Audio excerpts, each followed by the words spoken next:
Once again, we're staying in our GF1031 southeastmadison.dwg file.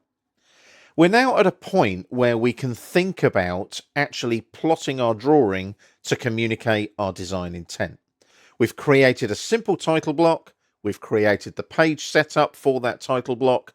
We've added some viewports to the ISO A1 landscape layout tab, and we've set up the scales of those viewports to work with our annotative dimension annotation. So everything's kind of ready to go. Now, the good thing is there's lots of different ways of plotting your drawing. If I go up to the Output tab here on the ribbon, you'll notice I've got a preview option. Now, the good thing is we're in the appropriate layout tab, and I can click on preview and it will apply the page setup to that preview. So you'll notice you're not seeing the outline of your viewports because the viewports layer is set not to plot. The title block fits nicely on the sheet due to the page setup, and our scales of our viewports are effective. And you can see that we've got consistent dimensions that all look the same size. The arrowheads, the text are all the same size because we're using annotative dimension styles effectively in our drawing.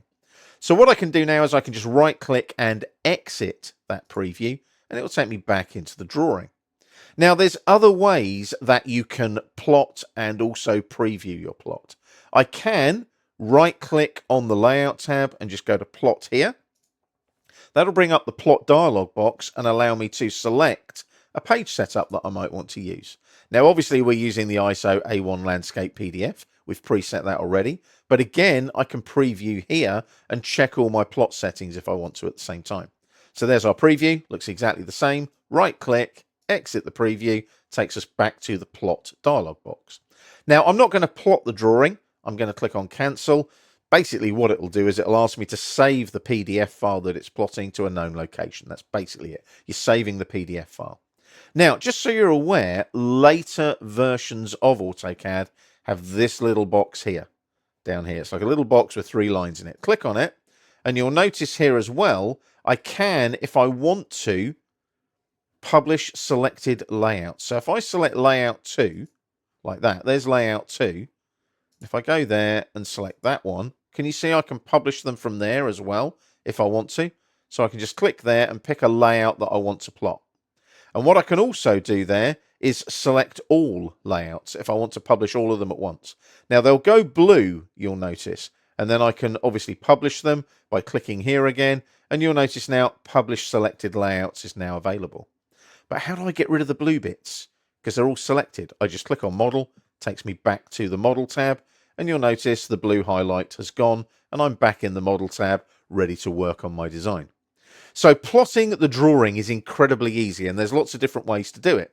You'll also notice on the Output tab up here on the ribbon, in the plot panel, you've got a plot icon as well. If I click on that, you'll recognize it there, and you might get this pop up. Now, this is a bit of a weird one, but you can tick it to say, do not show me this again.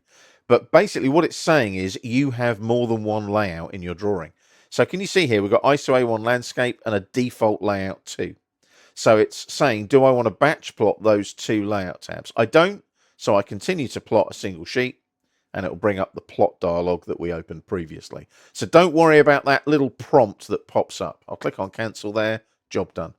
So as you can see, plotting is extremely easy if you have a title block, you have a page setup, scaled viewports, and you're using annotative annotation in your drawings.